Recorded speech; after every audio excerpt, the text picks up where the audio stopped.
It was a quiet night. The streets were empty. The soft glow of streetlights flickered on the damp pavement. A gentle breeze rustled the trees, carrying the distant sound of crickets. Inside a small house, a young boy sat by his window. His room was dimly lit, casting long shadows on the walls. He rested his chin on his hands, staring outside, lost in thought. His eyes landed on a figure near the old wooden fence. A dog, the same dog he had seen before. Its fur was matted and dirty, its ribs faintly visible beneath the thin coat. But what caught the boy's attention the most were its eyes. They weren't just the eyes of a stray. They held something deeper, something desperate. Every night, for the past week, this dog had been there, sitting, staring, unmoving. The boy had ignored it at first, dismissing it as just another stray looking for food. But tonight felt different. There was something eerie about how still the dog was, how it never barked, never whimpered, just watched. The boy swallowed hard. He glanced over his shoulder. His parents were asleep. The house was silent. He turned back to the window. The dog hadn't moved. A strange feeling crept over him. Curiosity. A pull he couldn't explain. Why was the dog always there? Why his house? And why did it feel like it was waiting for him? The boy hesitated, then stood up. His heart pounded as he tiptoed to the front door. His fingers hovered over the doorknob. He took a deep breath. Slowly, he turned it. The door creaked open. Cold air rushed in. The boy stepped outside. The dog didn't run. It didn't flinch. It simply tilted its head, as if it had been expecting him. 52,999. The boy took slow, cautious steps toward the dog. The night air was cool against his skin, and the only sound was the soft crunch of gravel beneath his feet. His breath came in quiet, measured exhales as he closed the distance. The dog remained still, its deep, unblinking eyes locked onto his. It wasn't afraid. It wasn't aggressive. It was waiting. He stopped a few feet away. His heart pounded. Up close, the dog looked even worse. Thin, exhausted, with patches of fur missing. But despite its condition, it had an undeniable presence, a quiet intensity. The boy hesitated, then crouched down, extending a cautious hand. "Hey, buddy, are you lost?" His voice was barely above a whisper. The dog didn't move. It simply stared, as if searching his face for something. Seconds stretched. A strange connection settled between them. Then, slowly, the dog stood. Its movements were deliberate, almost careful. It took one step back, then another. The boy frowned. Was it scared? Did it want him to follow? The dog turned its head slightly, then took another step. It paused, waiting. The message was clear. "Come." The boy swallowed hard, glancing back at his house. The warm glow from his window felt distant now, like a different world. He could turn back, go inside, forget this ever happened. But he didn't want to. He looked at the dog again. Something inside him knew this wasn't just a stray looking for food. It had come here for a reason. A deep breath, a choice. He took his first step forward. The dog turned and began to walk. The boy followed.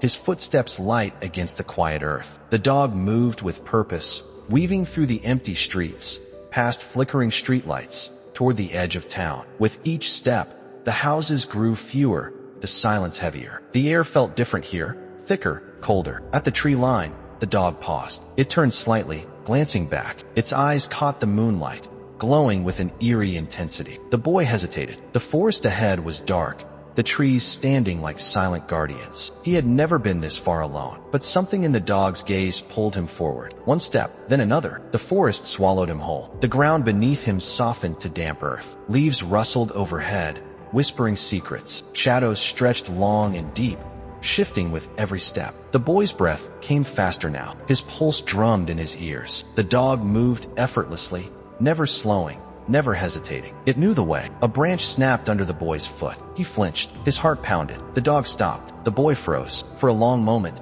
nothing moved. Then, somewhere in the distance, a sound, soft, low, almost human. The boy's skin prickled. His instincts screamed at him to turn back. But the dog took another step forward. And despite everything, the boy followed. The trees thinned as the boy stepped forward, his breath shallow. Moonlight spilled through the gaps, revealing something ahead.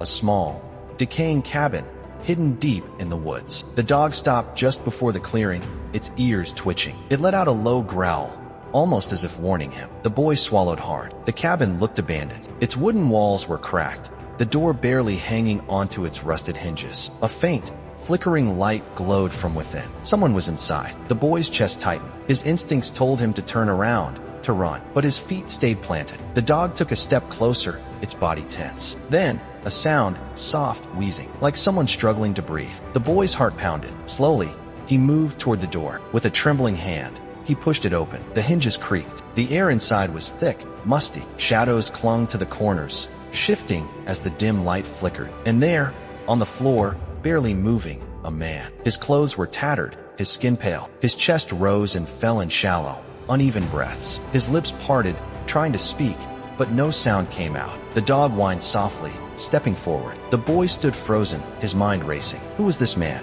Why had the dog led him here? And why did it feel like he had just stepped into something far bigger than he could understand? The man's eyes flickered open, cloudy and distant. His breath was ragged, his voice barely above a whisper. The boy hesitated, his fingers tightening around the doorframe. The dog stepped forward, its tail still, its gaze locked onto the man. Then, finally, the man spoke. You followed him, didn't you? His voice was weak, each word a struggle. The boy's throat felt dry. Who are you? He asked, barely above a whisper. A faint, tired smile tugged at the man's lips. No one, just a ghost left behind. The boy glanced at the dog, confusion swirling in his mind. The man's fingers trembled as he reached for something beside him.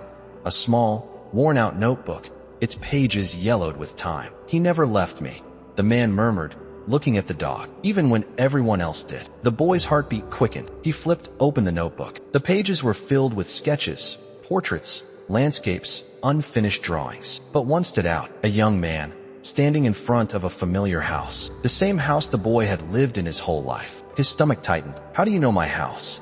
The man coughed, his breath uneven. Because I used to live there. A long time ago. The boy's mind reeled. This man, this stranger, was connected to his home? The dog let out a soft whimper, pressing its nose against the man's hand. The man's eyes glistened with something deep, something painful. I never thought he'd bring someone here, he whispered. Not after all this time. The boy swallowed hard. Something told him this was only the beginning. The old man slowly lifts his gaze, his weak eyes meeting the boy's. A faint smile forms on his lips, as if he recognizes him. You came, he whispers. His voice is frail, barely audible. The boy glances at the dog, confusion written all over his face. Who are you? He asks. The old man struggles to sit up, his breath uneven. He looks around the dimly lit cabin, his fingers tracing the wooden floor. I was waiting for someone to find me. The dog lets out a soft whimper, pressing its nose against the old man's trembling hands. The boy watches in silence, his heart pounding. Years ago, the old man continues, I lived among people. I was known for my art. My paintings told stories, stories of places, of people, of life itself. His hands tremble as he gestures toward the dusty frames leaning against the wall. Faded paintings, covered in time's shadow, fill the room. But one day, I disappeared, left everything behind. The boy steps closer, his curiosity growing. Why? The old man sighs, his eyes filled with regret. Because I lost the only thing that mattered to me, my family. Silence lingers between them. The dog shifts, its ears twitching. This dog, the old man says, gently patting its head, was the only one who never left me. It found me when I had no one. It stayed when the world forgot I existed. The boy swallows hard, realizing the depth of the bond between the man and the animal. But why did the dog bring me here? He asks. The old man exhales deeply, his fingers tightening around the boy's hand. Because it knew my time is running out. A lump forms in the boy's throat. I wanted to tell my story, one last time.